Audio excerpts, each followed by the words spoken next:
Trigonometric Equations Part 5. Question number 3. Solve the following equations where theta is greater than or equal to 0 degree, less than or equal to 180 degree. Number ABC is solved in part number 4 in the previous video. Today we'll start with number D. We have root under 2 by cos theta plus 2 equals to 0, or root under 2 divided by cos theta equals to plus 2 right hand side पनि जाँदा हुन्छ 0 minus 2 र 0 minus 2 गर्दा हुन्छ answer minus 2, और cross multiply गरौँ, cross multiply root 2 यो तल आउँदा माइनस डिवाइड बाइ root 2 उता जाँदा हुन्छ cos थीटा, और root 2 डिवाइड बाइ माइनस 2 लाई लेख्न पाइन्छ root 2 into root 2, किन भन्दाखेरि root 2 into root 2 भनेको root 2 को होल स्क्वायर हुन्छ, स्क्वायर र रुट काटिन्छ, बाँकी रह्यो 2, so 2 can be written as root 2 into root 2 equals to cos theta जस्ताको तस्तै यो प्रोडक्ट फर्ममा छ, त्यही भएर root 2 र root 2 क्यान्सल भयो, यहाँ माथि रह्यो 1, तल रह्यो divide by minus root 2 equals to cos theta. अब लेफ्ट ह्यान्ड साइडको लागि राइट ह्यान्ड साइडको लागि लेफ्ट ह्यान्ड साइडमा लेखौँ, so we get cos theta equals to minus 1 divided by root under 2, or cos theta equals to minus हुँदैछ 1 by root 2 भनेको cos को 45 डिग्री को भ्यालु हो।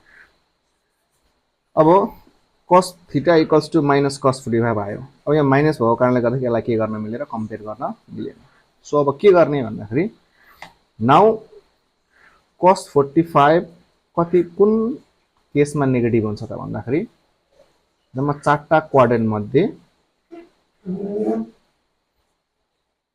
cos नेगेटिभ हुन्छ सेकेन्ड क्वाड्रेन्टमा र थर्ड क्वाड्रेन्टमा।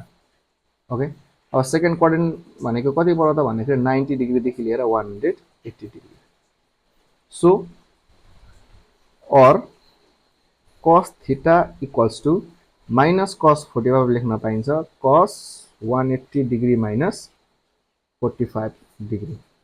ओके, यसलाई के लेख्न पाइन्छ, और cos 180 डिग्री प्लस 45 डिग्री पनि लिन पाइन्छ, किनकि 180 माइनस 45 गर्दा सेकेन्ड क्वाड्रेन्टमा जान्छ, यहाँ cos नेगेटिभ हुन्छ, 180 प्लस 45 गर्दा थर्ड क्वाड्रेन्टमा जान्छ, थर्ड क्वाड्रेन्टमा पनि cos के हुन्छ negative.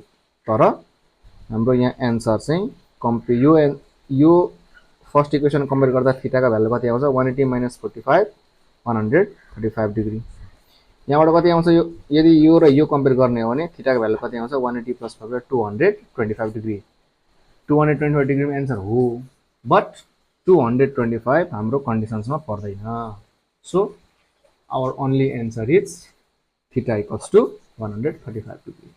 Question number E, tan theta plus cot theta equals to 2, or tan theta can be written as sin theta by cos theta, quotient relation plus हुँदैछ, cot theta can be written as cos theta by sin theta, यो पनि quotient relation equals to 2, same as it is, or let's take LCM, cos theta र sin theta को LCM हुन्छ cos theta sin theta, cos theta into sin theta गर्दा हुन्छ cos theta sin theta, sin theta र sin theta र multiply गर्दा हुन्छ sin square theta, यहाँ plus sin theta into cos theta गर्दा हुन्छ cos theta sin theta, र cos theta into cos theta हुन्छ cos square theta equals to 2, or sin square theta plus cos square theta equals to 1, Pythagoras relation, divided by cos theta sin theta equals to 2. Now cross multiply, we get 1 equals to cross multiply 2 sin theta cos theta,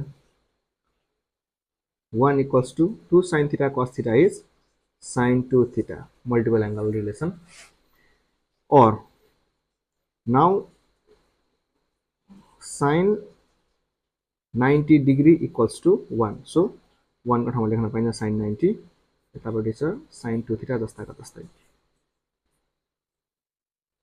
comparing sin 90 equals to sin 2 theta, we get that 2 theta equals to 90 degree, or theta equals to 90 degree divided by 2, therefore theta equals to 45 degree.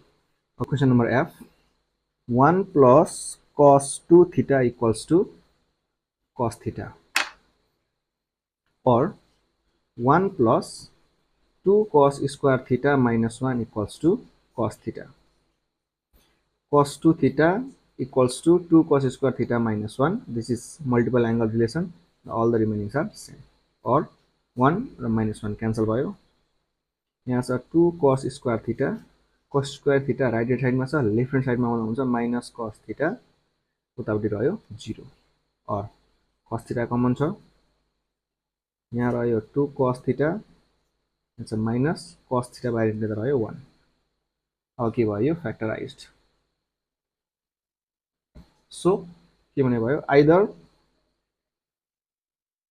cos theta equals to 0, that implies cos theta equals to cos 90 degree. यहाँ cos 90 degree value कति हुन्छ 0. यहाँबाट theta को value आउँछ 90 degree. Or 2 cos theta minus 1 equals to 0. That implies that cos theta equals to minus 1 उता जाँदा हुन्छ plus 1 and 2 उता जाँदा हुन्छ divide. So or cos theta equals to cos 60 degree equals to 1 by 2. 1 by 2 भनेको cos 60 degree को value हो. र कम्पेयर गर्दाखेरि के आउँछ theta equals to 60 degree. Hence the value of theta is 60 degree and 90 degree.